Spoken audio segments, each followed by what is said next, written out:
Assalamualaikum warahmatullahi wabarakatuh. Bismillah, alhamdulillah, wassalatu wassalamu ala rasulillah Sayyidina Muhammad ibni Abdullah wa ala alihi washabihi mawalah. Qala Allah Ta'ala fi kitabihil karim, a'udhu billahi minasyaitonir rajim, bismillahirrahmanirrahim. Innama harrama alaikumul maitata waddama walahmal khinziri wa ma uhilla bihi li ghairillah. Faman idurra ghaira baghi wala 'adin fala ithma 'alaihi innallaha ghafurur rahim. Shadaqallahul azim. Amma ba'd. Para pemirsa, saudara-saudari kami semua dimanapun berada di seluruh dunia, semoga senantiasa bertambah kualitas dan kuantitas kebahagiaannya. Setiap detik, menit, jam, hari, pekan, bahkan bulannya, panjenengan senantiasa semakin menikmati hidup di dunia untuk menghantarkan sampai nanti bahagia di akhiratnya. Kita senantiasa berdoa bersama agar senantiasa hasanah fid dunya khattal akhirah kita. Pada kesempatan yang penuh dengan kedamaian ini, perkenankanlah kami untuk mengucapkan duka teriring dengan doa kepada saudari dan saudara yang ada di Jakarta Utara yang hari pertama Idul Adha kemarin tertimpa bencana kebakaran melanda, 485 rumah lenyap dari pandangan mata beserta 3.000-an lebih dampak saudara-saudari semua yang terkena. Semoga diberikan kesabaran dan ketabahan di tempat pengungsiannya. Setiap nafas yang diiringi dengan ketabahan dan kesabaran dicatat oleh Allah menjadi amal salih, amalan salihan makbulan yang bernilai pahala bagi panjenengan semua. Tidak hanya yang sedang tertimpa bencana kebakaran di Jakarta Utara, tetapi juga kebakaran-kebakaran lainnya dan bahkan bencana-bencana yang menimpa lainnya.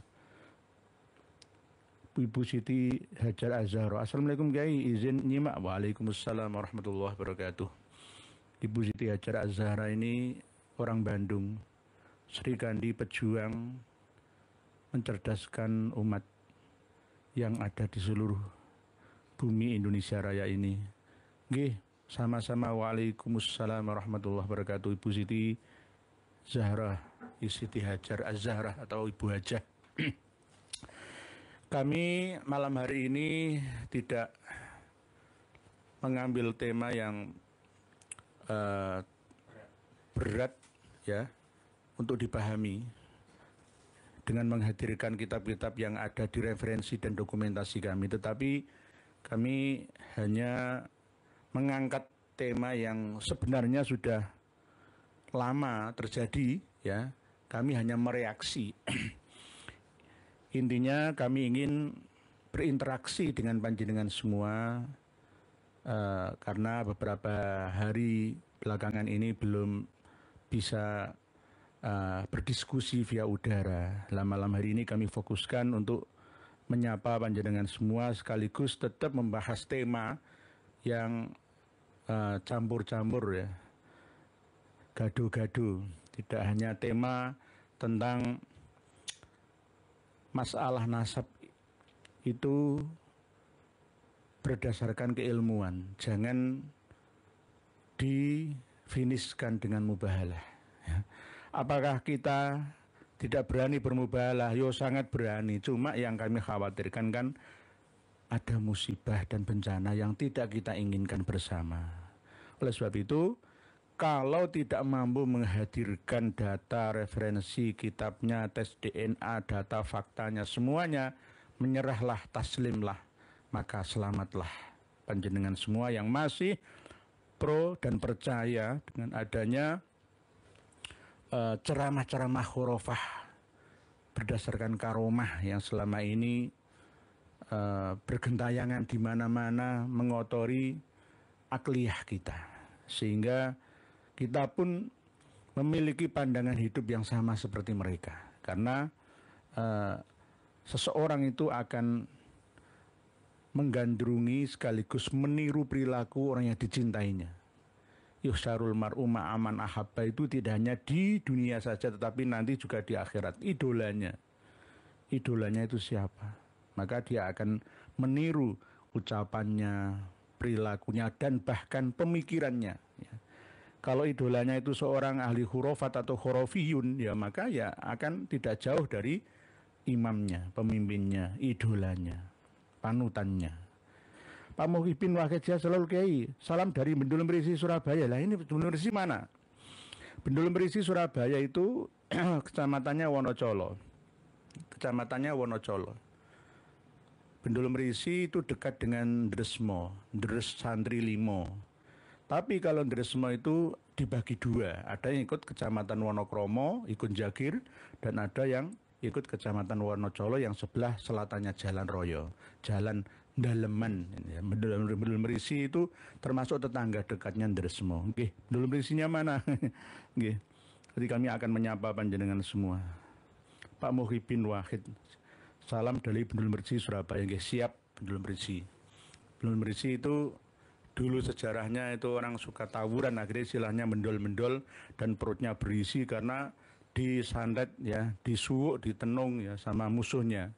Ya, akhirnya istilahnya mendol-mendol, perutnya berisi, akhirnya menjadi desa kelurahan kalau di kota Surabaya itu Bendol Merisi ya, itu.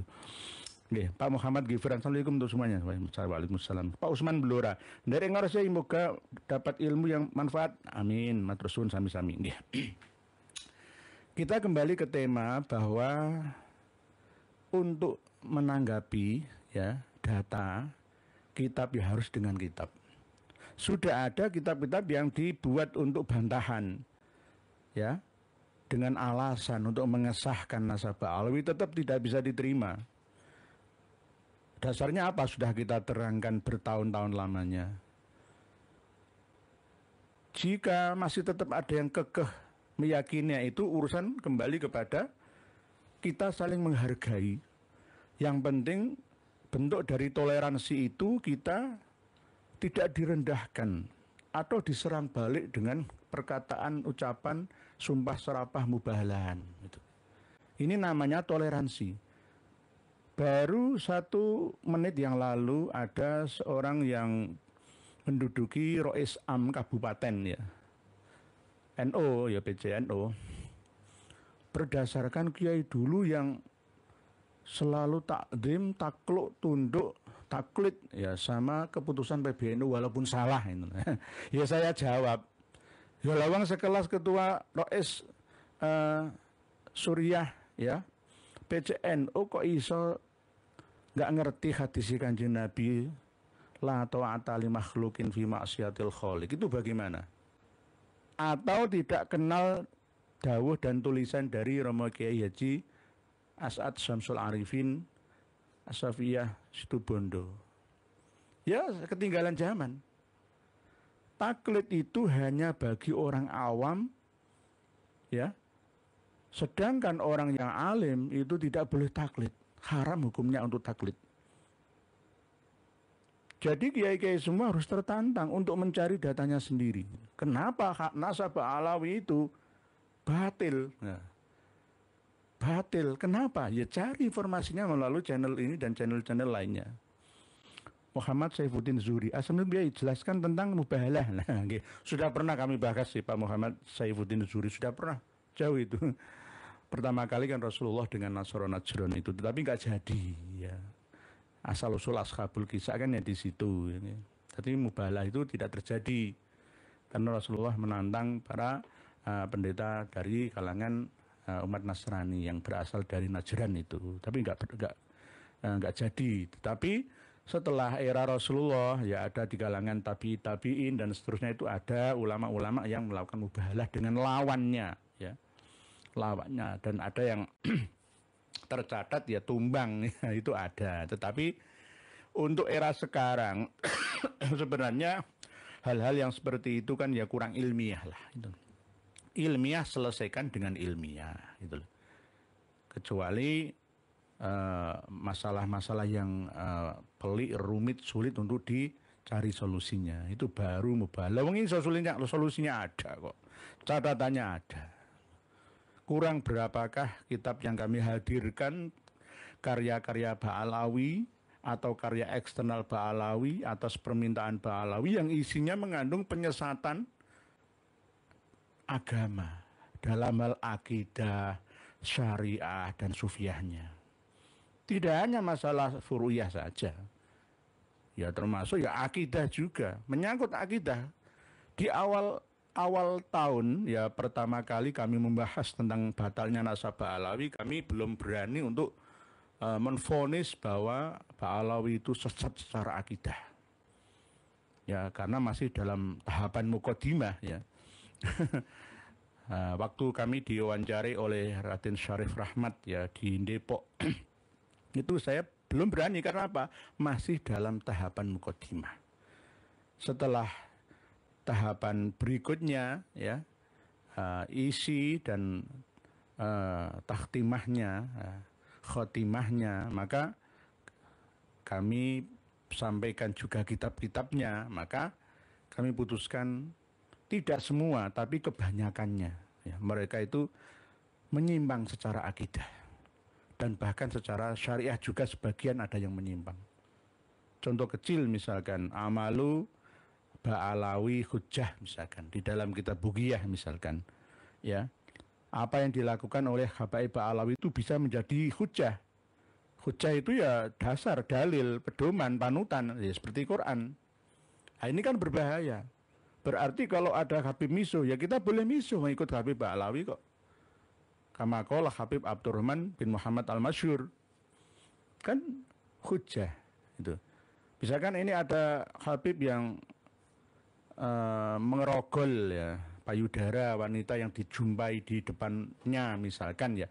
Kita mengikuti mereka ya boleh ya karena ada dasarnya. Amalu Ba'alawi hujjah. Nah ini yang berbahaya.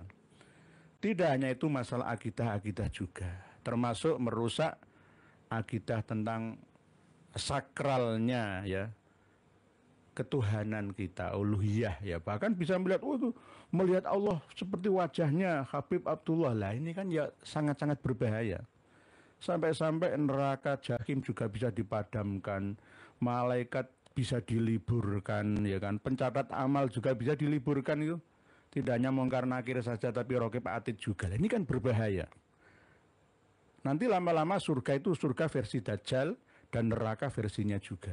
Nah ini berbahaya. Ini menyangkut ranah akidah, tidak hanya masalah furu'iyah. Kalau masalah furu'iyah tidak terlalu bermasalah. Sama seperti ada Habib yang mengatakan menyembelih hewan kurban di halaman masjid dan menggunakan fasilitas masjid itu haram. Ini namanya orang nggak belajar secara keseluruhan dalam ilmu fikih. Yang digunakan itu hanya fikih statis saja. Tapi mengabaikan, tidak menghiraukan fikih dinamis sesuai dengan dinamika kehidupan manusia. Sosok-sosok seperti ini berbahaya bagi ummah. Karena apa? Ini akan dijadikan sebagai hujah. Didukung oleh Ketua PCNO Kabupaten Pasuruan. Yang masih muhibin Ba'alawi ya berbahaya. Sangat-sangat berbahaya ini. Lebih baik cari dulu dasar utamanya. Kalau nggak ditemukan, timbang dulu maslahkah mafsadahnya. Nggak usah diterangkan secara, oh ini kalau mbak itu ruwet itu, hukum ruwet itu, bulat itu. Ya. Masjid itu untuk kemaslahatan ummah secara ammah. Itu masjid.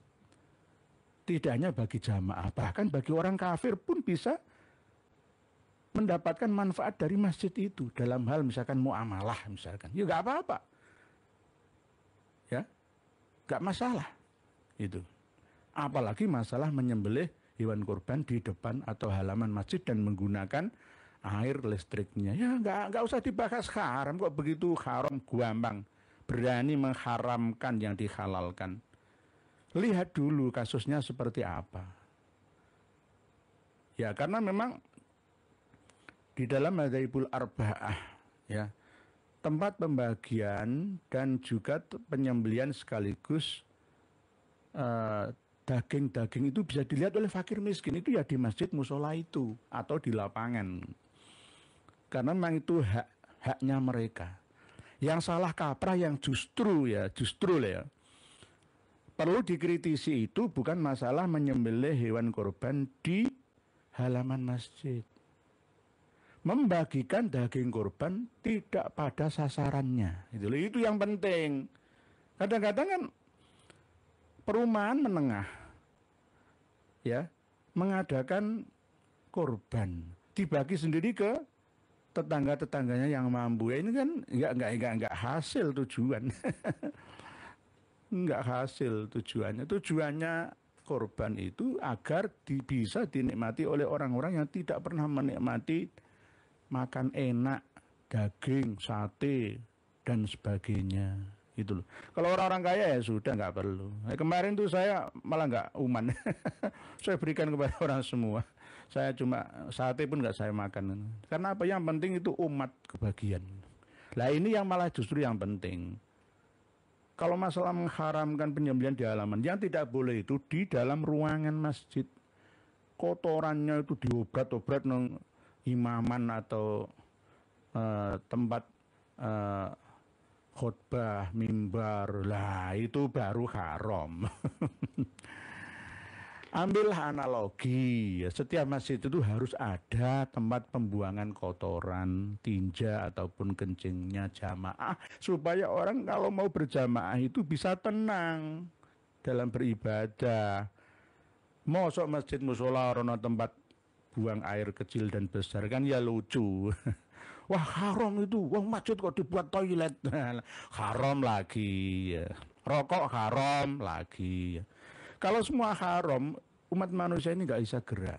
Oleh sebab itu, kalau dosa-dosa kecil yang tidak haram mutlakon itu bisa dihapus dengan puasa Arafah, dengan puasa Asyura, dengan membaca Subhanallah, Subhanallah, Subhanallah 33 kali, Alhamdulillah, Alhamdulillah, Alhamdulillah 33 kali, Allah Akbar, Allah Akbar, Allah Akbar 33 kali, Ba'dal maktubati khamsi sholawati, dirutini, istiqomai, lalu ditutup dengan 100 la ilaha illallah itu.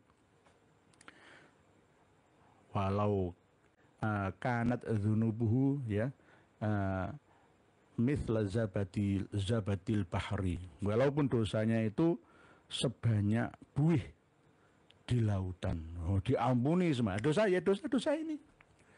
Pas kita berjalan di perjalanan melihat aurat itu dosa, kan nggak sengaja diampuni. Kadang ada sedikit-sedikit berbohong yang tidak terlalu fatal akibatnya ya diampuni.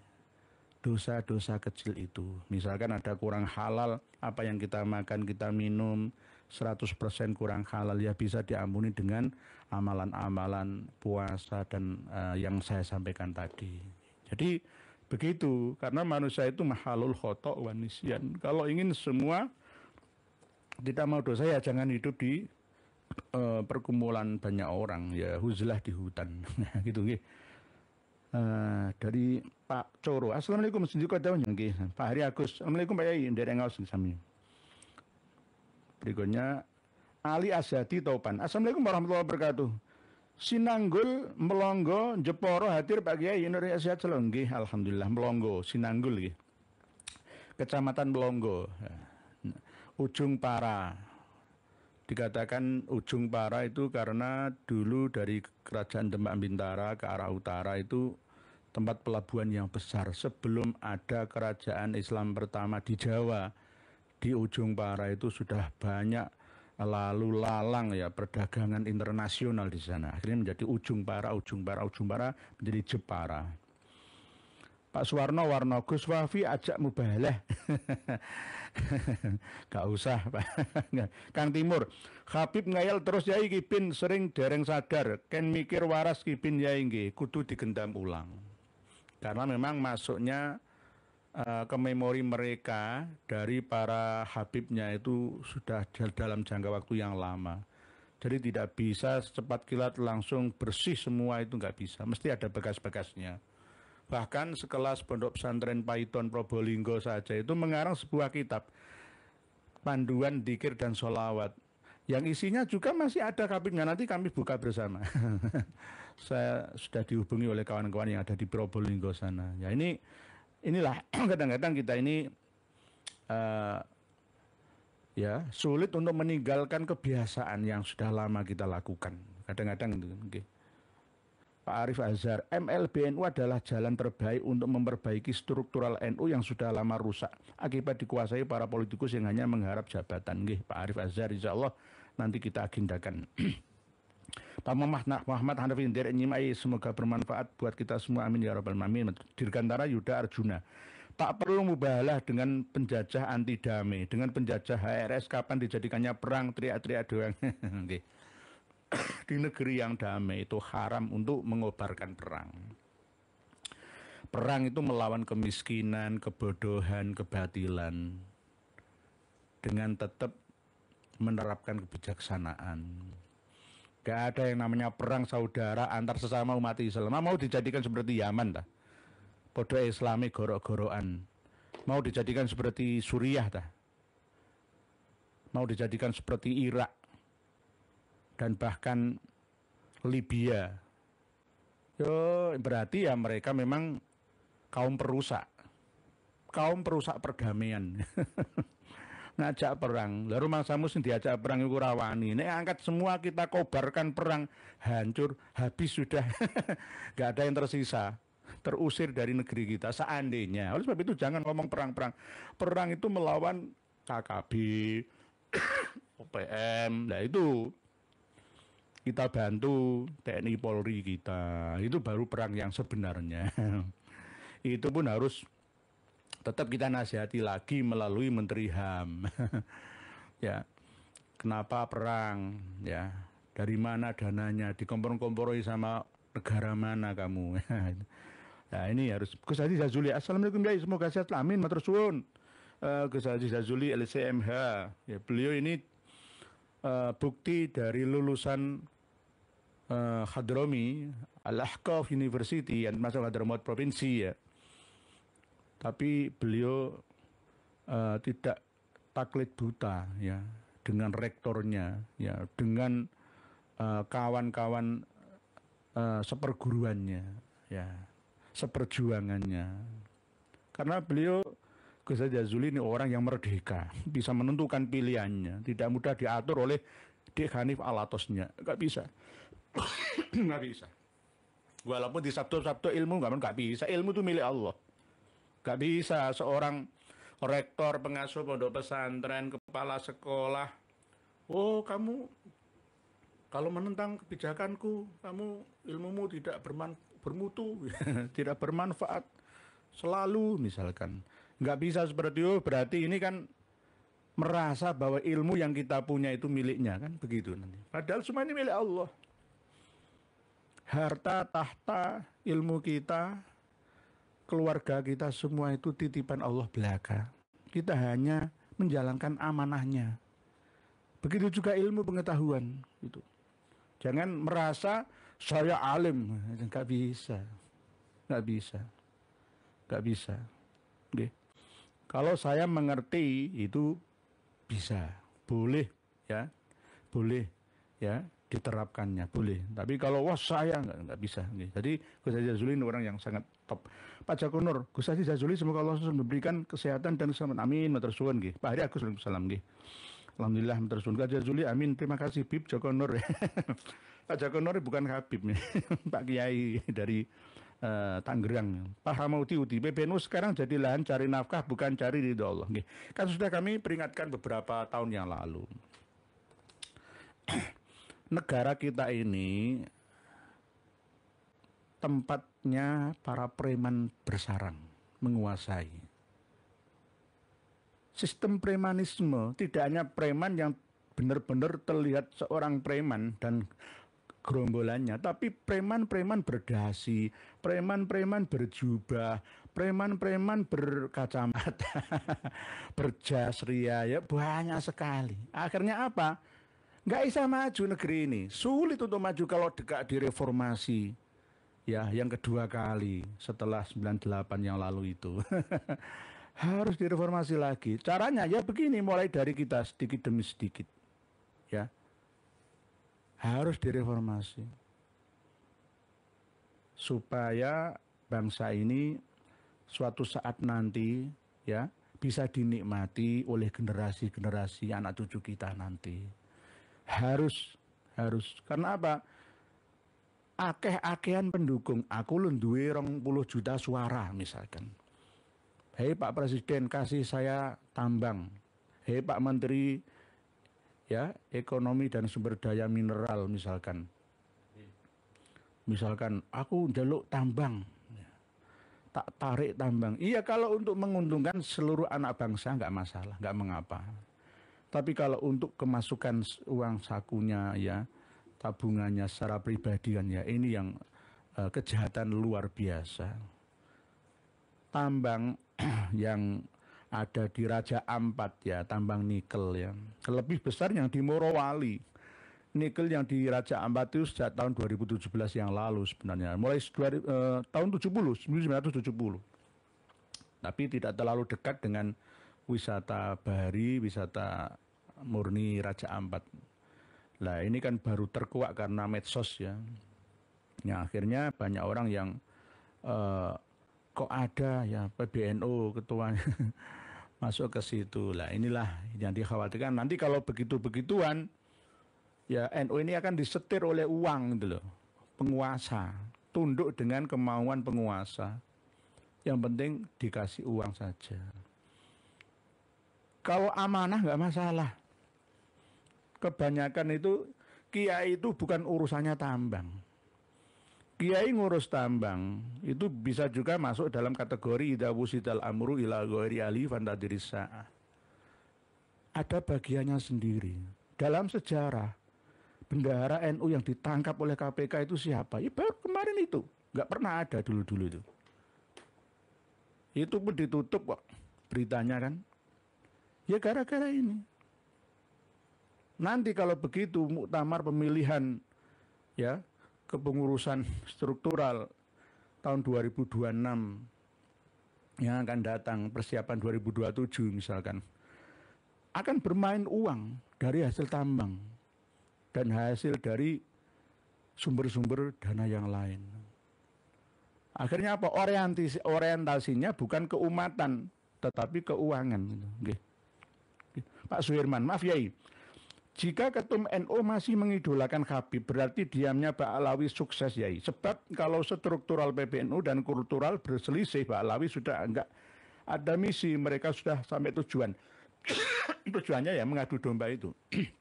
Menguasai, ibarat ular itu kepalanya dipegang. Ya, tinggal badan dan ekornya menggeliat semua. Taktik mereka sudah berhasil tertanam di dalam memori kiai-kiai kita yang distruktural. Tidak semua, ya, tidak semua. Tetapi yang penting ya petugas harian, pengurus hariannya itu yang kepegang. Jadi berbahaya. Kalau kultur ini nggak bersuara, ya sudah, wassalam saja. Nggak usah berorganisasi ke-NU-an, ya. Karena apa? Dirusak dari dalam dan luarnya.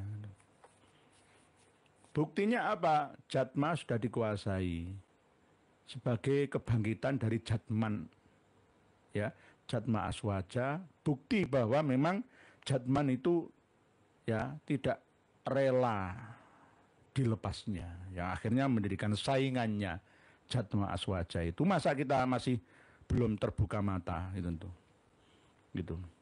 Oke. Pak Ahmad Gufroni sudah 5 tewas, efek mubahalah di pihak pendukung Habib. Jika diteruskan pendukung Habib habis.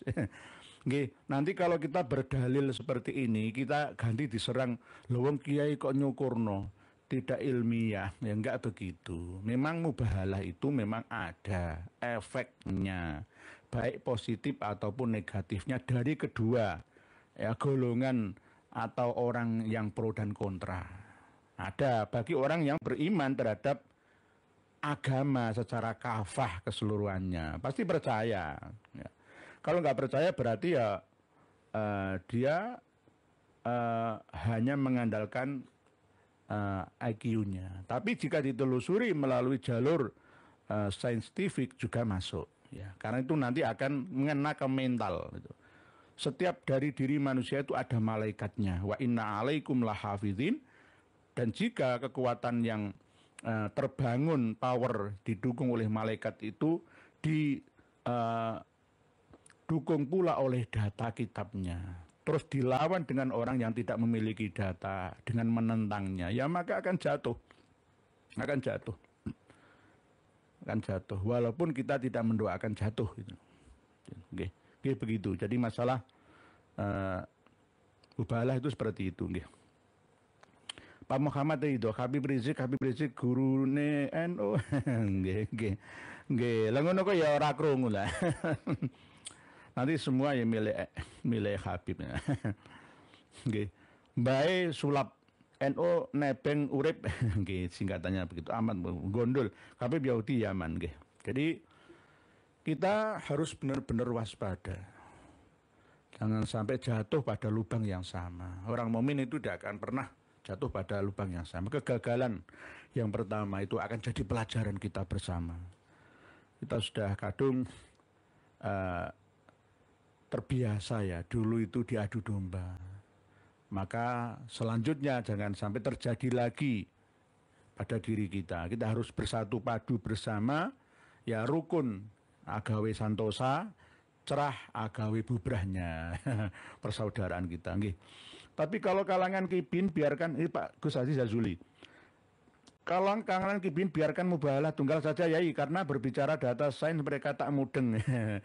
Katanya ya itu tell me ya, telat mikir. Tidak mikir itu mengatakan kita ini dikatakan tolol-tolol ya. Gus Aziz Jazuli tolol, saya juga tolol. Bantah orang tolol itu nggak perlu lah. Ini bahasa-bahasa yang keluar dari orang yang tolol sendiri. Menuduh orang lain tolol, ya berarti dia sendirinya yang tolol.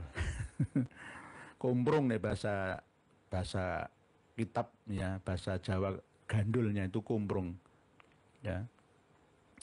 Ya ini nggak boleh, biarkan Gus Aziz Jazuli, biarkan kalau mereka mau mubalah sendiri, ya, mubalah sepihak ya nggak apa-apa. Pak Zarto Fashion, tuh Sales hadirkan tadi habis makan bakmi mamah, gimana gitu.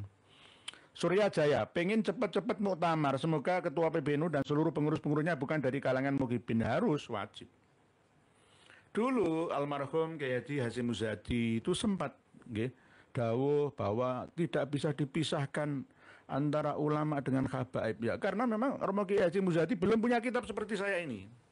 Belum membaca kitab Majmu' Kalam, belum membaca kitab Rihlah al-Aswaq al-Qawiyah, belum membaca kitab Biharul Anwar, belum membaca kitab Anwarul Wilayah dan lain sebagainya, mempelajari tentang definisi akidah Syiah bagaimana lah. Ya kita tidak menyalahkan beliau. Ya. Karena orang akan alim pada eranya masing-masing, pada zamannya, pada tempatnya, pada di mana dia berada. Jadi kita nggak menyalahkan. Misalkan Gus Ali, Mas Yuri, Tulangan, Sidoarjo ya pernah mengatakan bahwa habaib itu jangan dipisahkan. Karena masih memiliki keyakinan Habib itu Zuriyah atau cucu Nabi kita. Lah ya kita maklumi kan ya, namanya orang sepuh ya kan, ya wajar ya kadang-kadang untuk belajar lagi itu kan ya kadang-kadang sifat malas itu ada.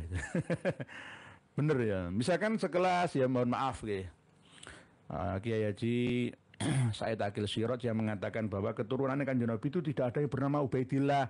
Itu tidak semuanya benar ya, ada Ubaidillah juga. Jadi ya ini hal-hal seperti ini nanti akan dijadikan senjata oleh orang-orang yang kurang memahami ya retorika dari pelajaran nasab kita. Akhirnya ya menyerang balik. Oleh sebab itu memang mempelajari sejarah dan nasab itu perlu waktu, memang tidak cukup 1-2 bulan saja, bisa bertahun-tahun memang, karena memang ada istilah-istilah yang kadang-kadang secara umum itu tidak ada, bahasanya juga beda kadang-kadang. Misalkan Muhammad Al-Bakir ya, kadang-kadang Al-Bakirnya itu nggak disebutkan, ya Muhammad bin Ali gitu saja.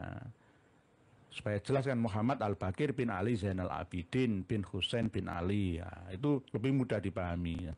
Tapi kadang-kadang nggak pakai itu. Pak Guru Ihsan, harusnya PBNU gentle. Kan ada LBMNU, ini momen paling tepat untuk jadikan Basul Masail. Ada edaran Pak Guru Ihsan, katanya membahas nasab itu nggak penting, nggak berhubungan dengan kemaslahatan ummah secara ammah.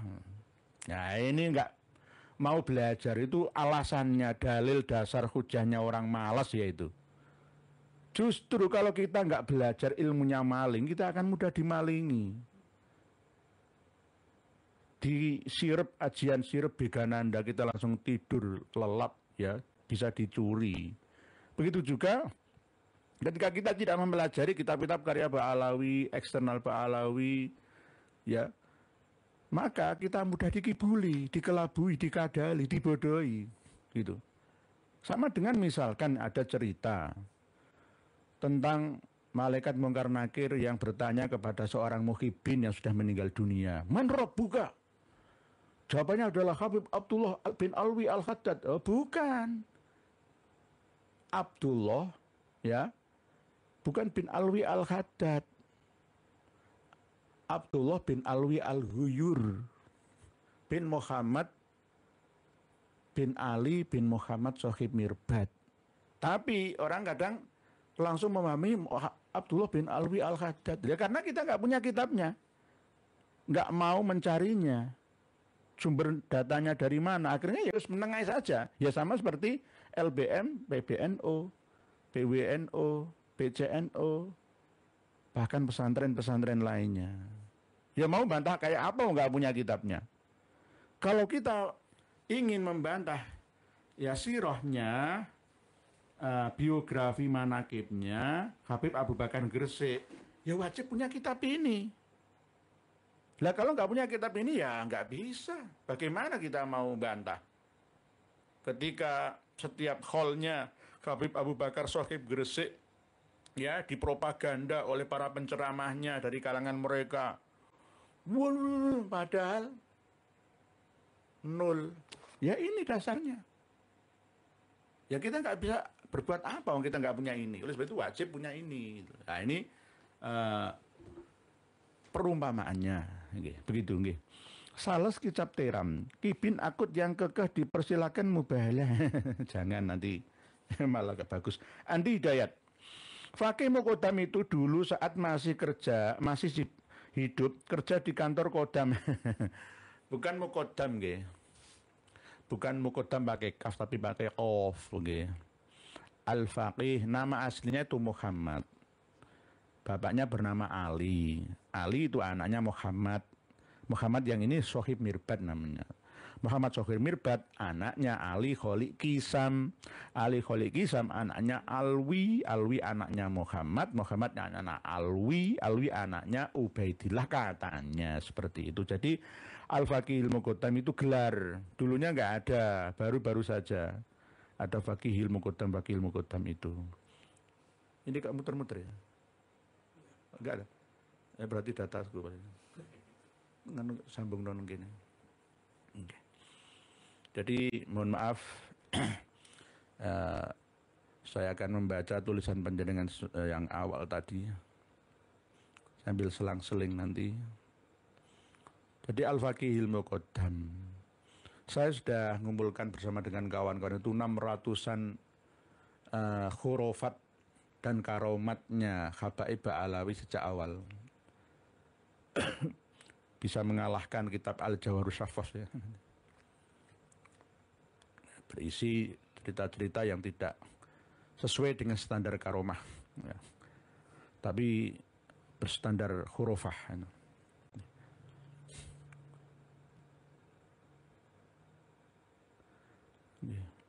Lah ini tadi yang dari Rois Suriah NO tadi yang tetap akan manut tunduk pada keputusan PBNU walaupun salah. Terus balas ke saya, kalau merasa lebih hebat daripada Kiai As'ad atau Kiai Imron Hamzah ya monggo. Namanya muhibin itu kan perlu disabarkan, disadarkan secara sabar dan penuh dengan kesadaran. Jadi kita tidak boleh taklid buta. Misalkan ada sesuatu yang salah dari diri saya juga, jangan tidak boleh mengikutinya. Ya. Kita tirulah Imam Syafi'i saja. Begitu tawaduknya terhadap muridnya, terhadap muhibbinnya. Jadi enggak membabi buta gitu. Bismillahirrahmanirrahim. Bismillahirrahmanirrahim. Dari M3 Jos. Sehat selalu Kiai Haji Nur Hadi Negoro Kimin. Amin. Matur suwun, terima kasih atas doanya. X41. Setahu Kanjeng Nur, seberapa besar komunitas klan Ba'alawi di bumi ini, kekuatan politik serta kekayaannya. Sebagai reminder secara askenas, bukan saat ini di negara apa titik koordinat cikal bakalnya. Saat ini peta ya para Habib Ba'alawi yang ada di dunia itu mayoritas di Indonesia. Pak X41 akan membangun koloni-koloni baru di negara kita. Kalau nggak percaya silakan dicek saja. Di Tarim Hadramaut sana itu tidak seberapa. Karena memang orang-orang Yaman asli sana itu tidak suka perilaku mereka. Nggih. Argantara Yuda Arjuna. Wali Songo D1. Sholawat asghil secara umum disosialisasikan dengan Imam Ja'far As-Shadiq. Namun bacaan tersebut juga ditemukan dalam kitab Al-Kawakib Al-Mudi'ah karangan Habib Ahmad bin Umar Al-Hinduan. Diklaim ya nggih, diklaim memang. Allahumma sholli ala Sayyidina Muhammad wa ashghili al-zalimin bil-zalimin wa akhrijna min bainihim salimin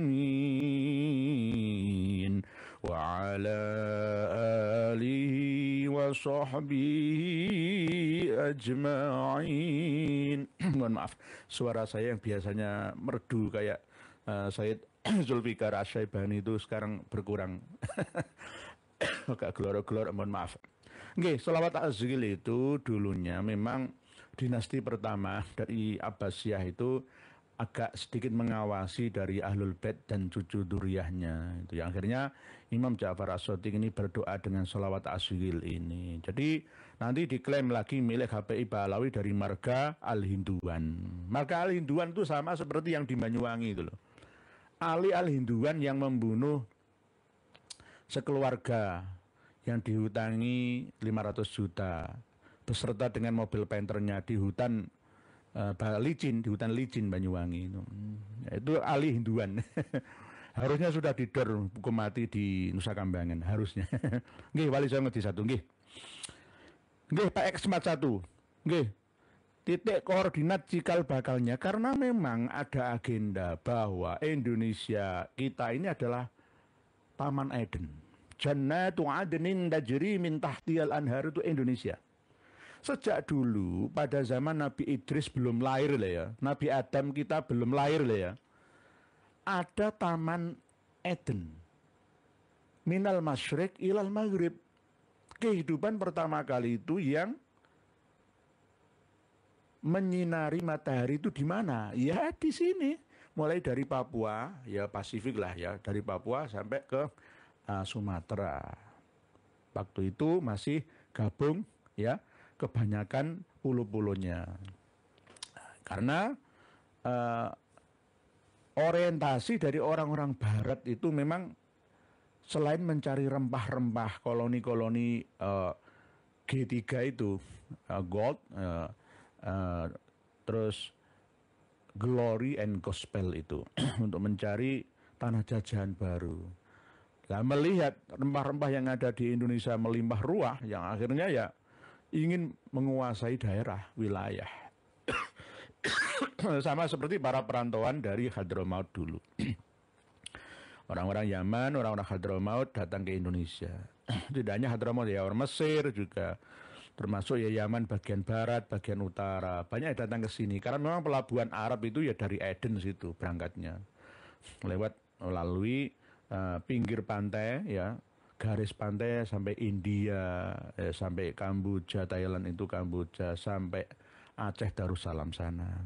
Nggih, begitu nggih. Pak X41 Indonesia.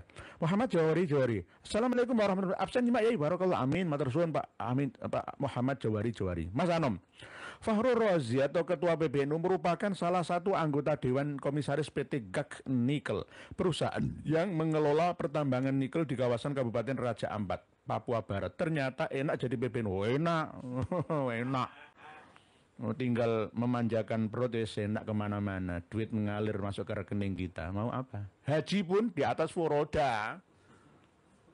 Saya ketemu dengan kawan-kawan yang terlunta-lunta. Ya Allah, naudzubillah min dzalik. Sudah habis ratusan juta. Ingin haji furoda. Diusir-usir nggak berharga. 1.200-an. Bahkan yang dari Madura kan meninggal ya, orang kiai itu ya. Ya Allah, kok sebegitunya itu. Di sisi yang lain ada orang yang memamerkan kesuksesannya di atas furoda, sudah langsung mudah kemana-mana. Ya, karena apa? Ya di atas penyelenggara KPIH. Nah, ini orang yang tidak memiliki empati dan simpati sosialnya. Enggak. PT GAK ya, komisaris itu sebenarnya kan ya berapa sih sahamnya, gajinya enggak seberapa sebenarnya. Cuma jika bukan bagian daripada unit usaha di PBNU lah ya, di strukturalnya, ya maka ya enggak layak lah itu loh. Beliau kan bagian keagamaan gitu. Kecuali yang bagian unit usaha, nah, itu enggak mengapa. Kerjasama yang penting tetap untuk kemaslahatan seluruh rakyat Indonesia, tidak hanya untuk warga Nahdlatul Ulama saja. Ini yang perlu diperhatikan oleh semua, ya. Semua warga negara berhak asalkan punya kapasitas, ya, kualitas dalam mengelola sumber daya alam kita. Yang penting panggilan jiwa untuk apa? Untuk memakmurkan seluruh rakyat Indonesia sesuai dengan pasal 33 UUD 45. Jadi tidak boleh ya merusak alam untuk kepentingan pribadinya. Oke. Raja Ampat Papua Barat. Raja Ampat terkenal surga terakhir di dunia kita ya, malah mau dirusaknya itu bagaimana. Nah, ini GAK nikel. Memang nikel itu kan ini teknologi untuk baterai, khusus baterai mobil listrik ya. Ya nanti ada mobil-mobil dari Hyundai, dari Wuling, ada produk-produk Cina dan yang lain itu, Tesla itu. Jadi sangat memerlukan yang namanya nikel ini untuk tenaga-tenaga alternatif yang lain, energi terbarukan lah, energi terbarukan itu. Nggih, begitu nggih, Mas Hanom nggih, Pak C. Mengapa Bang Rumel mempermasalahkan kitab Sajarah Mubarokah Pak Yai? Apakah ada upaya untuk melemahkan tesis Kiai Imad dan mengapa LDI diam saja masalah nasab Alawi? Apakah ada maksud tertentu? Bagi yang mempermasalahkan kitab As-Sajarah Al-Mubarokah, apakah benar-benar karya dari Imam Fakhruddin Ar-Razi ya, 604 Hijri itu, 606 Hijri wafatnya itu. Ya coba, sebelum As-Sajarah Al-Mubarokah itu ada Muntaqilatut Thalibiyah. Sudah ada keterangan perpindahan dari keturunan dari Ali Al-Uraidi yang memiliki anak Muhammad. Muhammad memiliki anak Isa Ar-Rumi memiliki anak Ahmad Al-Abah An-Nafat.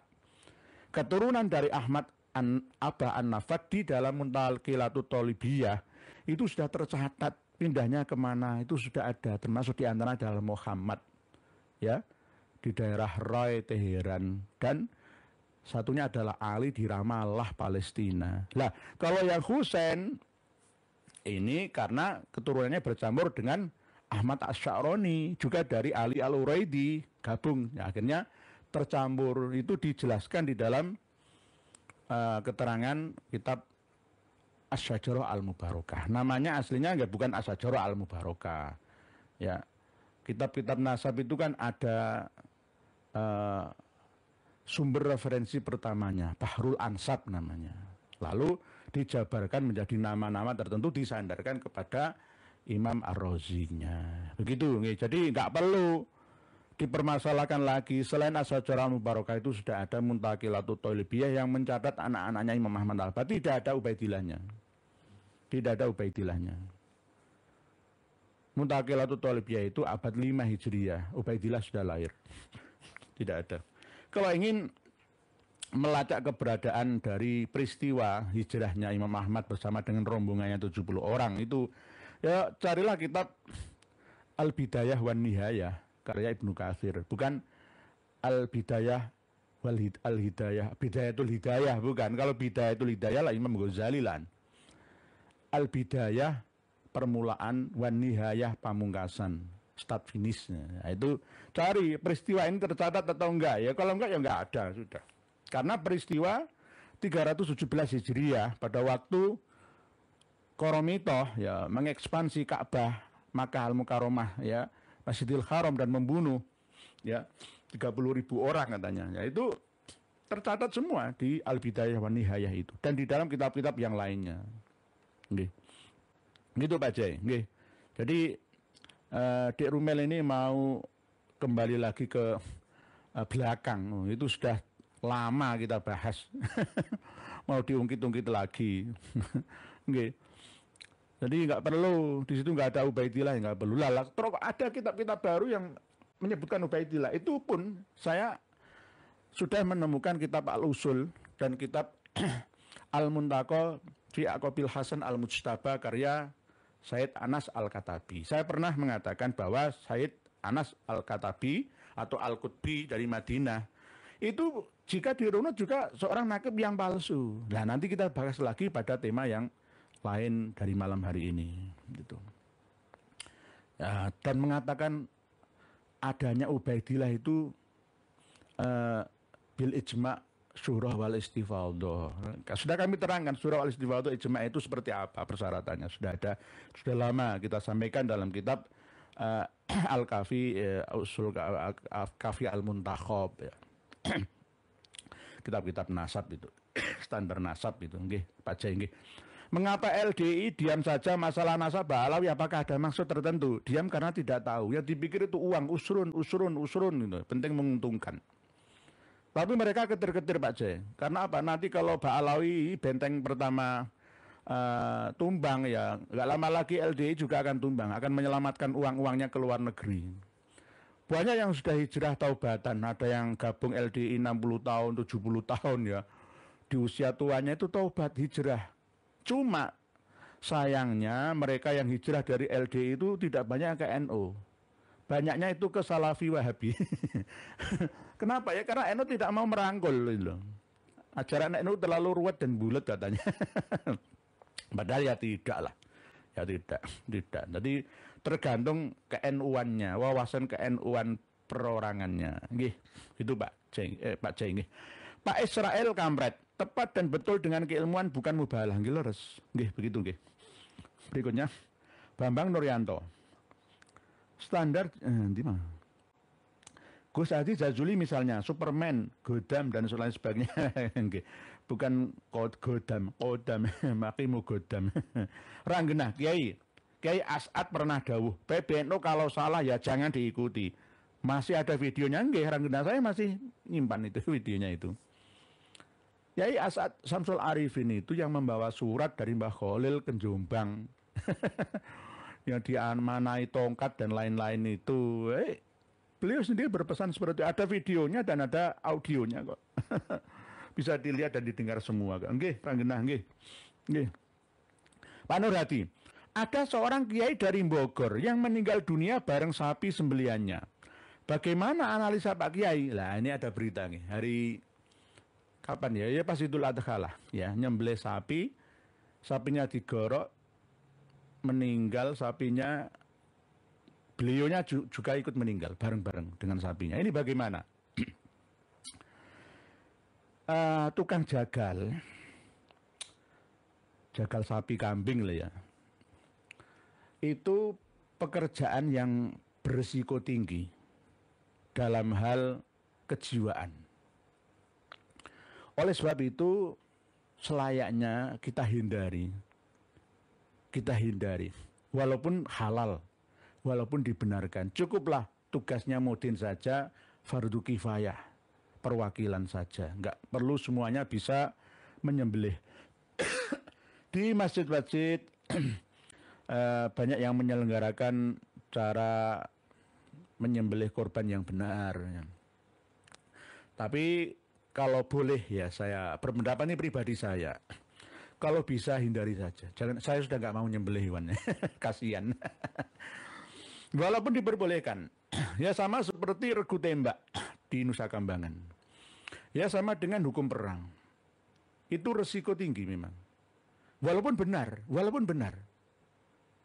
Walaupun benar. Banyak di antara tukang jagal hewan di tempat penyembelihan hewan itu, RPH itu di masa tuanya itu matanya buta.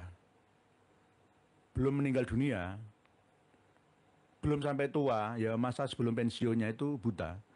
Karena roh itu sama dengan reh. Roh itu sama dengan reh atau udara yang sudah terprogram, ya, dari jasadiahnya, lalu ketika keluar dari raganya akan nampak kepada orang yang ada di atasnya atau sebelahnya. Banyak hewan yang kamanungsan juga. Tidak semuanya. Ada hewan yang kamanungsan. Kalau niat kita kurang bersih, ya hati kita kurang tulus ikhlas, ya maka efek negatifnya itu akan kembali kepada kita. Ya, mohon maaf, saya nggak menakut-nakuti orang untuk menyembelih hewan, asalkan dengan cara yang dibenarkan oleh syariat tatanan. Nah, peristiwa seperti yang terjadi pada Kiai Idham Khalid namanya, atau Kiai Khalid ya, seorang pengasuh Majelis Ta'lim di Citayam Bogor ya, yang meninggal dunia bareng dengan sapi yang disembelihnya. Ya, itu bagaimana? Ya kemungkinan besar ya malaikat mencabutnya itu sekalian. Gitu.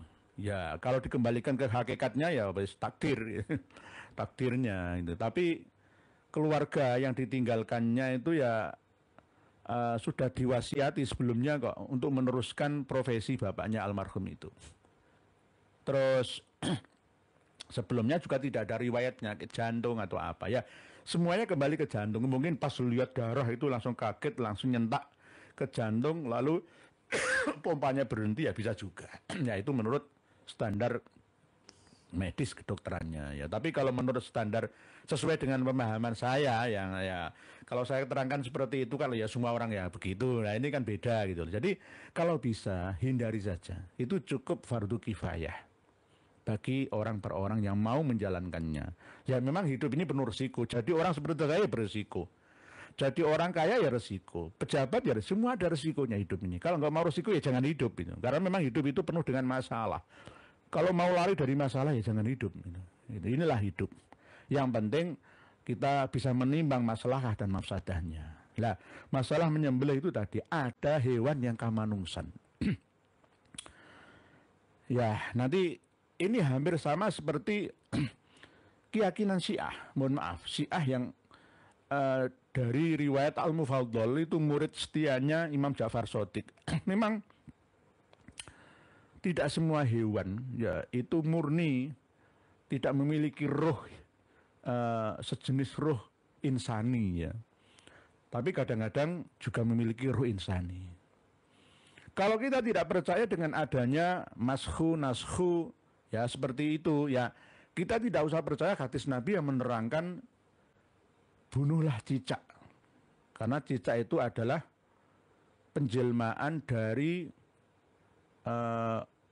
orang kafir yang pernah meniup api yang membakar Nabi Ibrahim itu. Nah masa cicak yang ada di Irak sana terus di Indonesia ya harus kita berantas semua kan ya enggak. Maksudnya bagaimana? Kemungkinan besar ada roh jiwa manusia yang tidak mutmainnah, yang kafir kepada Tuhannya, aturan alam ya. Terus akhirnya dibangkitkan ke dalam diri cicak-cicak itu juga bisa. Karakteristiknya ya. Mohon maaf, ini nanti kita bahas lagi pada tema yang khusus ini. Cicak. kenapa kok cicak itu sunah dibunuh? Ya selain fuaisikoh ya, ya fasik ya kayak nelean, membawa kotoran, juga membuat penyakit ya di sekitar rumah, di dalam ruangan rumah. Cicak itu kan seneng kopi juga kan. Kalau nggak percaya coba jenengan buat kopi, sisakan jenggelaknya yang di bawah itu ya. Biarkan, pasti nanti cicak itu akan masuk untuk meminumnya. Plus perangkat ya. Begitu juga cicak itu makannya juga nasi. Cuma bedanya cicak itu bertelur, tidak melahirkan seperti kita. Lah, hal-hal seperti ini bisa kita pelajari bersama secara ilmiah. Suatu saat ilmu-ilmu yang tabu, pemahaman-pemahaman yang dulu belum sempat kita kaji bersama melalui ilmu, ya secara bertahap nanti akan terkuat misteri-misteri itu. Secara logis lah. Secara ilmiah atau ilmu. Pasti, ya, pasti. Ya sama seperti yang saya sampaikan tadi. Misalkan ada kunu kirodatan khosiin, ada yang dirubah menjadi babi dan kera. Itu kan ada juga, ayatnya juga ada, hadisnya juga. Bismillah, mohon maaf. Hadisnya juga ada. Bahkan dalam satu kesempatan itu ada keterangan dari muridnya Imam Ja'far As-Shadiq yang melihat orang yang tawaf di sekeliling Ka'bah itu belum tentu itu manusia lah ya. Bagi orang yang memiliki ketajaman batin tingkat tinggi ya, melihat babi, melihat celeng, tawaf itu ya bisa juga. Apa? Jiwanya yang dilihat. Jiwanya. Kadang-kadang kita sesalkan ya, coba kita lihat, hampir 2 juta lah ya. Jamaah haji kita dari seluruh dunia yang berkumpul dalam satu titik ya, di Arafah misalkan, di Makkah misalkan, di Masjidil Haram ya. Coba, empati dan simpati umat Islam terhadap saudaranya yang dibunuh setiap menit, detik, jamnya di Gaza. Mana coba? Paling ya doa saja. Bahkan banyak video dari saudara kita Muslim yang di Gaza, kota sudah luluh lantak semua. Masih ada anak kecil, wanita. Semua terbunuh setiap harinya. Seperti nggak ada harganya. Di sisi yang lain, orang-orang kaya tertawa-tawa, sukacita dalam hal spiritualnya di sekitar Ka'bah dan Madinah sana. Tanpa ada kekuatan untuk menentang kejahatan Israel sana. Kok hanya Houthi dari Yaman malah yang mengirimkan rudal-rudal ke sana, ke langsung wilayahnya Israel. Kenapa? Ini ibarat umat Islam ini hanya di kuantitasnya saja. Kualitasnya banyak yang masih belum terbukti di depan mata. Ya sama dengan di Indonesia. 80% lebih penduduk Indonesia kan Muslim. Kenapa orang yang paling kaya di Indonesia itu non-Muslim?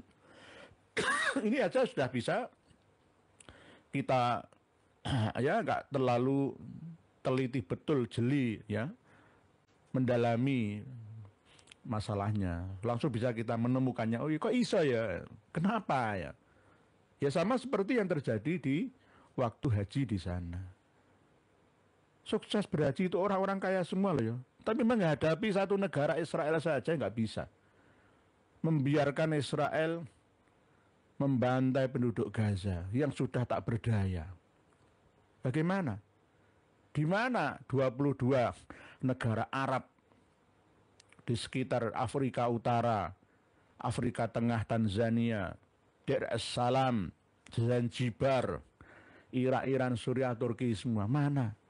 Turki hanya bersuara tapi tidak mampu untuk mengirimkan rudalnya, mengingatkan ya Israel. Seandainya senjatanya Iran dikirimkan ke wilayah Askelon ya, Tel Aviv, sudah tidak perlu menunggu hari, jam langsung luluh lantak semua.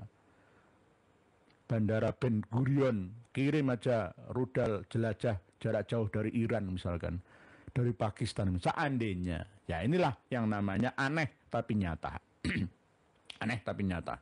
Nggih, ini saya anggap sebagai analoginya. Nggih, nggih begitu nggih. Dari mana tadi? Mohon maaf. Ngelantur kemana-mana. Nggih. Pak Nur Hadi nggih. Nggih, jadi itu tadi Pak Nur Hadi, keterangannya itu saja sementara. Nanti kita bahas lagi masalah babi, masalah monyet. Nah, apakah ada jiwa-jiwa manusia yang masuk ke raga hewan, bagaimana nanti ada urusan belakangan. Nanti akan kami tampilkan hadis-hadisnya juga. Quran ayatnya juga. Insya Allah ada. Tapi tidak semua. Tidak semua. Itu namanya hewan sing kamanungsan. Hewan sing kamanungsan. Buaya kamanungsan juga ada, monyet kamanungsan juga ada. Kalau nggak percaya ya berarti nggak usah percaya klinik tentang babi ngepet itu, ya, babi ngepet. Babi ngepet itu kan ya manusia menjadi seekor babi ya, karena 90% DNA-nya sama. Santri goib, isu nasab selesai lewat PBNU kalau orang-orangnya waras. Nggih, nggih. Kita tunggu-tunggu. Hari Agus. Assalamualaikum warahmatullahi wabarakatuh. Derek nggak semoga Pak Yai selesai. Amin. Pak Jagono semoga sehat selalu, memberikan kesehatan, keselamatan, amin. Matur suwun Pak Jagono nggih. Barotul Halwa, Tulung Agung Jawa Timur Indonesia nyimak. Alhamdulillah wong cilik wis padha ngerti. Bilih Pak Alawi bin Ubaid mek ngaku-ngaku durian Nabi Muhammad sallallahu alaihi wasallam nggih. Terputus 650 tahun nggih Bu Barotul Halwa. 650 tahun. 650 tahun itu waktu yang sangat lama. Lalu dibuatlah supaya kelihatan bersejarah. Bersejarah. Dikuatkan oleh eksternal. Oleh An-Nafka Al-Ambariyah disebutkan Ubaidillah. Tapi keturunannya tidak jelas. Ba'alawi, Alu, Abi Alawi itu min Duriyati Jadid. Jadi Alwi bin Ubaidillah itu domleng ke Jadid bin Ubaidillah. Yang sebelumnya itu tidak tercatat. Tapi dipaksakan ada. Mulai pertama kali yang mencantumkan ya mulai Al-Jahurus Syafaf itu kitab khurafat 502 cerita. Itu bukan kitab. Sampai Buya Hamka sendiri itu pernah kenal nyebut dan nuliskan nama kitabnya. Tapi saya nggak yakin beliau membacanya. Karena pada waktu itu sulit ada kertas-kertas masuk ke Indonesia. Belum ada PDF, belum ada komputer waktu itu. Jadi Buya Hamka sendiri belum tentu tahu isi kitabnya. Seandainya kok beliau tahu, insya Allah tidak mau percaya kepada Habaib Alawi. Gitu. Oke. Jadi 650 tahun. Dimulai dari kitab internal Alawi, ya, Al-Jawarus Syafaf, terus kitab karya Ali bin Abu Bakar As-Sakron, Al-Buqatul Musyikoh, lalu kitab Al-Ghuror, lalu kitab Fatuhur Rahimir Rahman karya Umar bin Abdurrahman Shagibul Hamra, terus kitab Al-Masra'ur Rawi, Syarhul Ainiyah. Lalu setelah abad 12 Hijriah ini terus dikembangkan terus kitab-kitab. Jadi secara seakan-akan itu kompak gitu loh. Banyak di antara mereka yang ngarang kitab. Akhirnya Surah wal Istifadhah di branding, ya, di framing, di setting seperti itu. Nggih, Bu Barotul Halwa. Bintang kebenaran, PBNU lagi sibuk ngurusi tambang, nggak sempat ngurusi umat, apalagi polemik nasab. Sekalipun PBNU bikin instruksi, malah blunder adu domba PWLS dan masyarakat. Pancen PBNU gak bermanfaat. Nggih, sebenarnya bermanfaat. Saya masih bela nih ya. PBNU-nya bermanfaat, cuma oknum-oknumnya itu yang masih kurang bisa memanfaatkan kesempatan ya, waktu menjabat gitu saja. Karena harusnya ormas Islam itu memikirkan umat, baik ekonominya, agama ibadahnya, ya, nasib ummahnya, itu harusnya begitu. Nggih, Pak Bintang kebenaran. Nggih. Berikutnya Haula Humairah. Ada Gus namanya Khalili Al-Goblok ya. Nggih. Kita harus tahu nggih Pak Bu Haula Humairah. Lola Ismail Al-Khalili itu ada dua. Beda ya. Coba jenengan ingat semua. Kalau menantunya Romo Kiai Haji Miftahul Akhyar, Kedung Tarukan Surabaya, itu Muhammad Ismail Al-Khalili. Lulusan Takrim, Ya, lulusan Tahrim. Tapi bukan Habib. Tapi mendapatkan injeksi ilmu dari Habib. Tapi kalau Lora Ismail Al-Khalili, ya generasi sama ke-6 lah. Dari keturunannya Mbah Khalil Bangkalan. Itu ya lulusan Tahrim, tapi beda orang. Wajahnya beda ya, dari jalurnya, mbahnya, bujutnya ya sama saja. Mbah Khalil Bangkalan. Itu bukan mantunya berbagai haji Miftahul Akhyar. Jadi begitu nggih. Bu Khawla Humairah nggih. Farma 20. Dia ayu widyastutimu bahalah sampai almarhum. Jangan ngarep ketemu pakai mukodam. Ba'alawi aja ogah takziah apalagi pakai mukodam. Nggih, nggih. Ya takziah malah justru tetangganya, saudaranya. Oleh sebab itu jangan mubahalah. Enggak usah mubahalah. Bantah dengan ilmiah. Patuh hari. Assalamualaikum Pak Yai. Waalaikumsalam warahmatullahi wabarakatuh. Derek ngas, alhamdulillah semoga tercerahkan. Amin terus. Ben bejane. Assalamualaikum Yai Nur.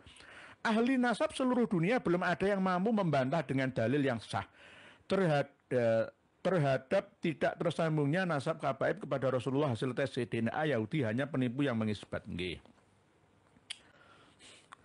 3 langkah jalur keilmuan yang kita sampaikan ini belum ada yang bisa membantah mementahkannya. Belum ada jalur catatan nasab dan sejarah, ya, jalur ilmiah DNA-nya, terus jalur kesesatan hurufahnya, belum ada yang bisa membantah. Kitab yang kami gunakan untuk menunjukkan hurufah itu tidak ada yang bisa membantah. Toh kalau ada yang bisa membantah itu pada waktu Al-Faqihil Muqaddam dalam kondisi istighraq, ya, syatohat misalkan, oh nggak bisa. Syatohat itu harus berdasarkan syariat sebagai tolak ukurnya, penfilternya, gitu, nggih, ben bejani, nggih. PTN Winjago Palembang. Kalau menurut saya, meski masalah nasab ini masih ada yang mau mengalah tentang dalil-dalil yang bisa membuktikan dan mengesahkan nasab mereka, sebaiknya tetap menjaga perkataan dan tidak saling menjatuhkan. Kalau saling menjatuhkan itu dalam hal perdebatan, asalkan dengan kode kesopanan itu boleh, Pak PTM Winjago Palembang. Dalam arti apa? Untuk melawan argumentasi lawan yang lemah, itu harus dilemahkan sekalian. Jadi perdebatan atau diskusi itu mana yang lebih kuat hujahnya. Misalkan menyembelih hewan kurban di halaman masjid itu haram. Hujahnya mana? Dalil dasarnya mana? Kalau menurut saya halal. Tetap menjaga kebersihan, menggunakan fasilitas air dan listrik masjid itu diperbolehkan. Nggak masalah, karena memang masjid itu digunakan untuk kemaslahatan keumatan, kemaslahatan ummah bersama. Nggih. Nggih begitu nggih. PTM Winjago. Pak Supardianto. Assalamualaikum warahmatullahi wabarakatuh. Seharusnya yang punya gelar Gus ngasih contoh ke kami ngomongnya dah memalukan, ini bagaimana? Perasaan orang tuanya memalukan. Kami yang orang biasa masih punya atap, apalagi kepada kiai. Nggih Pak Supardianto. Tidak jadi ukuran. Apakah itu anaknya kiai atau gawagis atau tidaknya yang benar-benar akhlakul karimah, menjaga kesopanan. Kadang-kadang justru orang yang terlihat asor dalam hal pekerjaan, keilmuan, belum tentu beliau ini bukan orang yang mulia. Justru mulia di sisi Allah karena menjaga akhlaknya, menjadi karimah. Begitu nggih, Pak Supardianto. Kadang-kadang gawagis apa? Berapa menitnya? 14 kurang sidik. Jadi adab itu penting karena Rasulullah SAW diutus ke muka bumi ini untuk menyempurnakan khalqan wa khuluqan. Tapi kadang-kadang kita ini sulit membedakan mana itu khalqan dan khuluqan. Kalau khalqan itu sulit dirubah. Nek khuluqan bisa diusahakan. Orang yang sudah memiliki bahan baku buruk, ya, dari sononya ibaratnya begitu, wis gawan bayi lain, dirubah kayak apa sulit dilalain, walaupun bisa cuma sedikit. Itu kholkon. Lah khulukon ini setelah kenyataannya masih netral, fitrahnya masih jalan murni. Tinggal kita menuliskan buku putihnya itu dengan tinta merah, tinta hijau, tinta kuning, tinta abu-abu dan seterusnya tergantung yang mengukirnya. Nggih begitu Pak Suryento. Bu Senjita. Assalamualaikum. Waalaikumsalam. Polemik nasab hanya pintu pembuka bagi berbagai kajian ilmu, filologi, genetika, sejarah dan lain-lain. Yang bilang ilmu nasab tak penting hanya orang-orang yang mengalami kesesatan dalam berpikir. Nggih, Bu Senjita dari Pamekasan. Penting. Subhanallah, subhanallah. Jadi penting belajar ilmu nasab. Kalau nasab pribadi yang tidak tersambung dengan Kanjeng Nabi itu nggak penting. Kalau nasab yang berhubungan dengan Nabi, nabinya umat Islam sedunia, itu wajib menurut saya. Karena apa? Di saat dibutuhkan seperti ini, kalau ada orang ngaku-ngaku cucu Nabi itu harus tahu, ngerti akhirnya dengan mempelajari nasab ini. Bagi orang yang tidak mempelajari, ya akhirnya mudah ditipu, dibodohi, dikelabui, ya. Ya itu. Jadi begitu nggih, Bu Senjita. Tergantung situasi dan kondisi. Kalau situasi dan kondisi seperti zaman sekarang ini, ketika banyak kemungkaran ya merajalela jelas ditanamkan ke dalam benak memori anak bangsa, santri-santriwati kita, santriyah kita, maka ya wajib kita untuk mempelajari ilmu nasab. Bener tah mereka itu cucu Nabi kita? Ternyata ora bener. Nah, akhirnya kita bisa memutuskan karena ada keilmuan dasarnya itu. Nggih, pengetahuan lah nggih. Nggih Bu Senjita. Bang Andre, Assalamualaikum. Ini saya baru lihat di perempatan Kertajaya, Surabaya. Akan ada sholawatan yang dihadiri Pak Habib Syekh dan Jindan Ali Kuitang. Bagaimana respon PWILS Surabaya? Oh, nggih, nanti saya tanyakan nggih. Mungkin acaranya mau di Taman Hiburan Remaja mungkin nggih, Kusuma Bangsa nggih, mungkin nggih. Nanti kita koordinasi ya, kita tidak melarang karena mungkin penyelenggaranya ya wali kota juga kemungkinan, tapi blender apa enggaknya tanggal 12 besok itu mungkin benar atau tidaknya masih kita dalami nggih. Bang Andre matur suwun. Pak Roni Fatahillah, nafsunya menyatakan Mbak Alawi cucu Nabi Yai, sedangkan dalil tidak punya, akhirnya mengorbankan diri mubahalah. Bukankah orang akan meninggal bersama orang yang dicintai terkabul hajatnya? Nggih. Tapi yang dicintai itu seperti apa itu?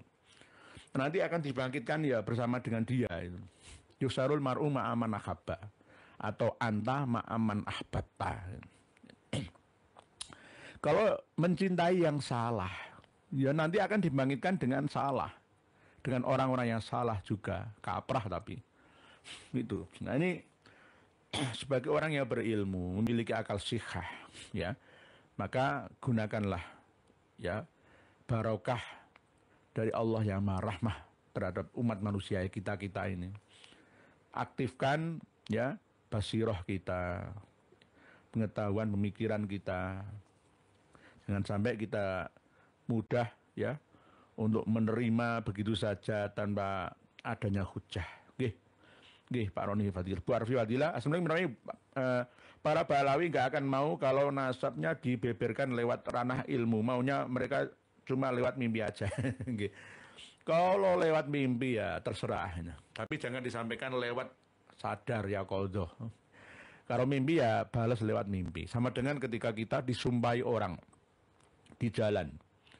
Misalkan, Bu Arfi Fadilah, saya sumpah demi Allah, jenengan harus ngasih saya uang 3 juta. Dan jenengan juga harus balas. Karena ini sumpah, jenengan juga harus sumpah. Sumpah demi Allah, saya tidak mengasih panjenengan uang 3 juta. Gitu. Supaya pas, impas gitu. Nggih, Bu Arfi Fadilah. Ini caranya seperti itu. Nggih. Pak Gavin. Assalamualaikum. Namanya Derek nggih sami. Pak Fendi Kurniawan. Menurut pendukung Pak Alawi, untuk bermubahalah adalah bentuk kita menjerumuskan mereka. Kita yang tahu kebenaran wajib hukumnya menyadarkan mereka dari kesesatan, bukan malah menjerumuskan dengan mubahalah. Nggih, saya larang nggih. Jangan dengan mubahalah. Berbahaya bagi orang yang mempercayainya. Karena mubahalah itu ya ada efeknya, negatifnya. Kalau tidak terbukti, kalau benar sih nggak masalah. Ternyata kan ya terbukti orang-orang yang bersumpah, saya bersumpah mubahalah sepihak, bukan mubahalah asli lah ya. Seperti Gus Maulana Ishak yang sudah pernah kesini ya, dari Kudus, Jawa Tengah. Dia pernah mubahalah tapi masih hidup sampai sekarang. Begitu juga Yai Mufid, ya banyak yang membela itu. Nggih.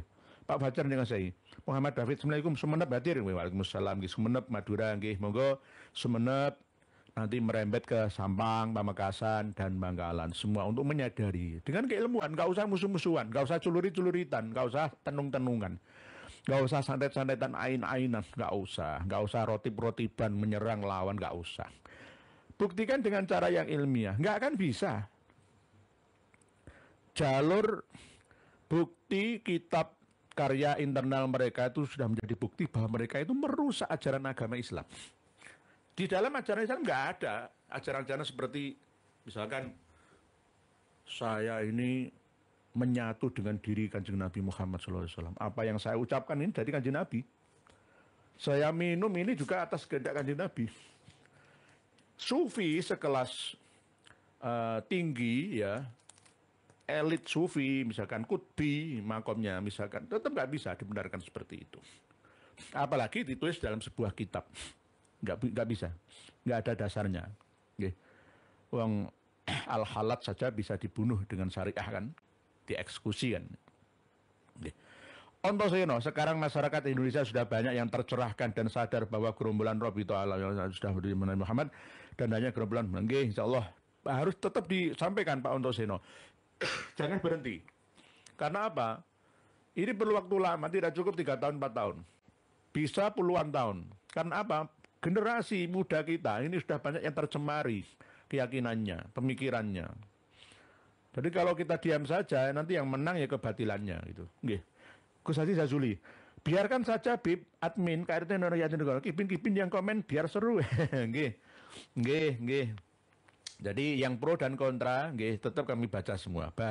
Bayu, Pekalongan hadir. Saya telur Pak Yai maju terus, jangan gentar siap. Wali Songo D1. Solawat Asgil sudah diklaim juga. Tadi sudah saya bacakan. Pak Lencai Boncai, nggih, Pak Lencai, nggih. Pak Lencai Boncai ini termasuk rajin nulis komentar. Bayu Jati Kusumo. Loh jenenge kok kayak Yayasan Jati Kusumo ya.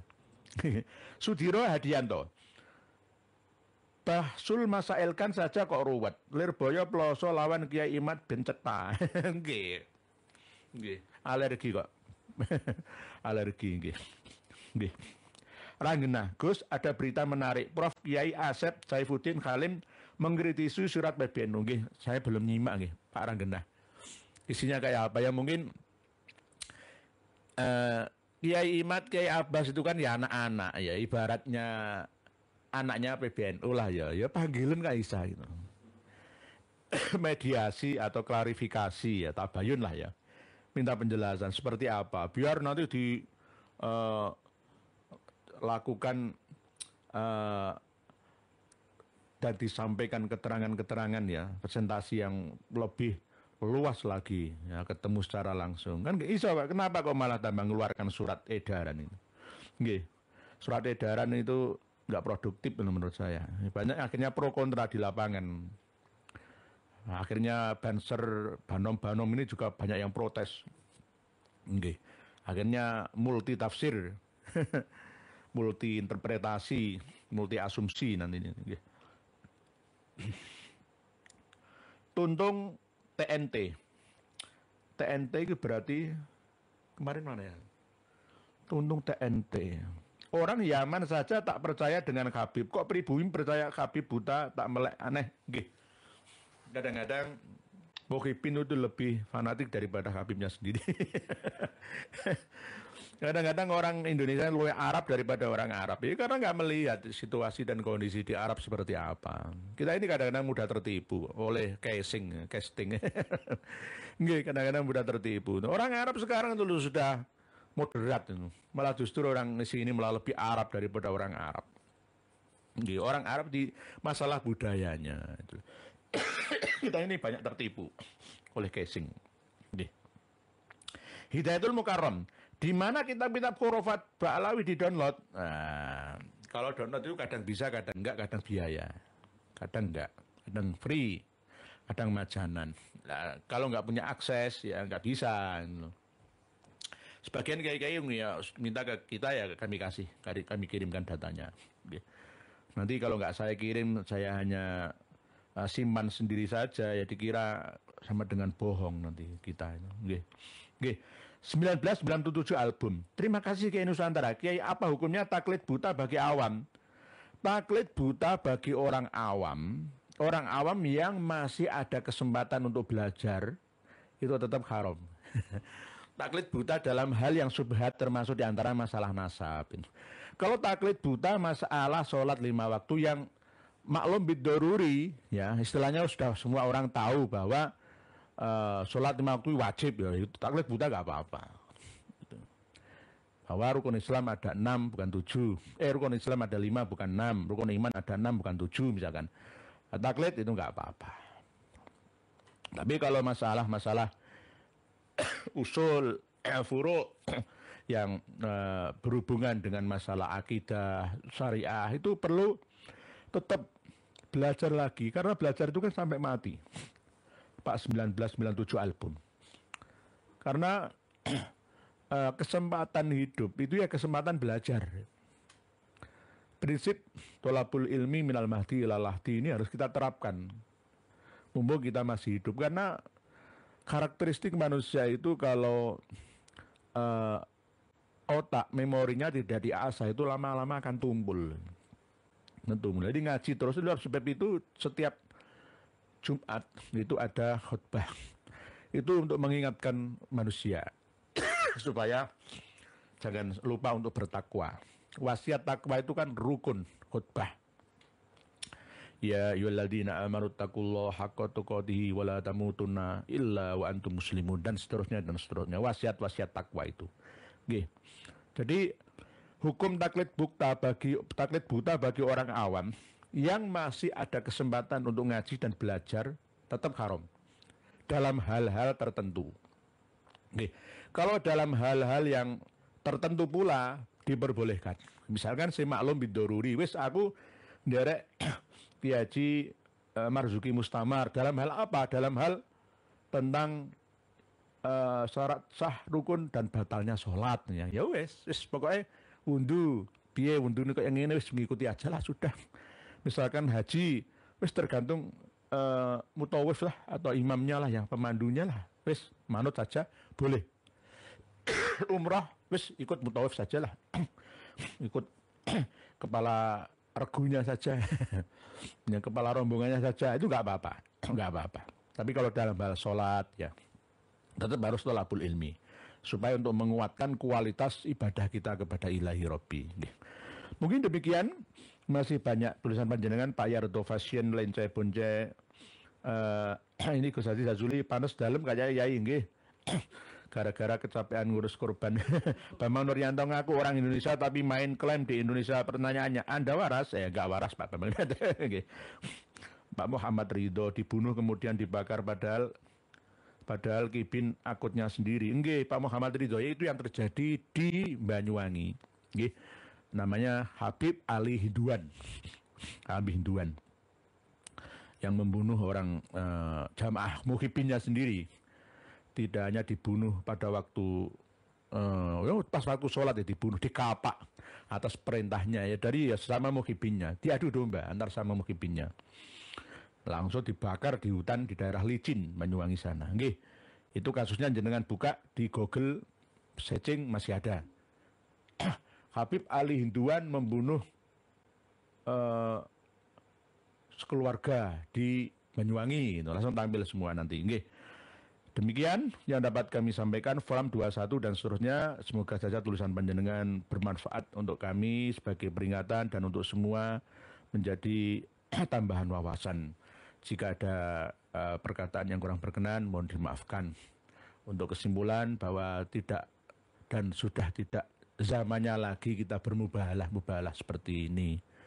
Nanti akan timbul korban-korban lagi. Lebih baik jangan dengan mubahalah, tapi bantah dengan ilmiah. Hadirkan datanya, sesuaikan dengan faktanya. Mana kitab-kitabnya? Kalau kitab internal balau insya Allah kami akan memberikan secara cuma-cuma kepada panjenengan semua yang serius ingin mempelajarinya. Insya Allah. Kalau kitab-kitab nasab, sebagian ada PDF-nya dan sebagian ada pula yang tidak ada PDF-nya. Jadi mari kita terus belajar bersama. Orang yang masih mau belajar itu ibadahnya diterima walaupun kurang, pas dan salah. Karena masih ngaji. dimaafu, diampuni. Berbeda dengan mentok sudah. Aku wis alim, wis dadi kiai, wis alama aku, gak perlu ngaji maneh. Nah, berarti hisabnya lebih berat daripada orang awam yang masih mau menambah keilmuannya. Demikian, wallahu a'lam. Wassalamualaikum warahmatullahi wabarakatuh.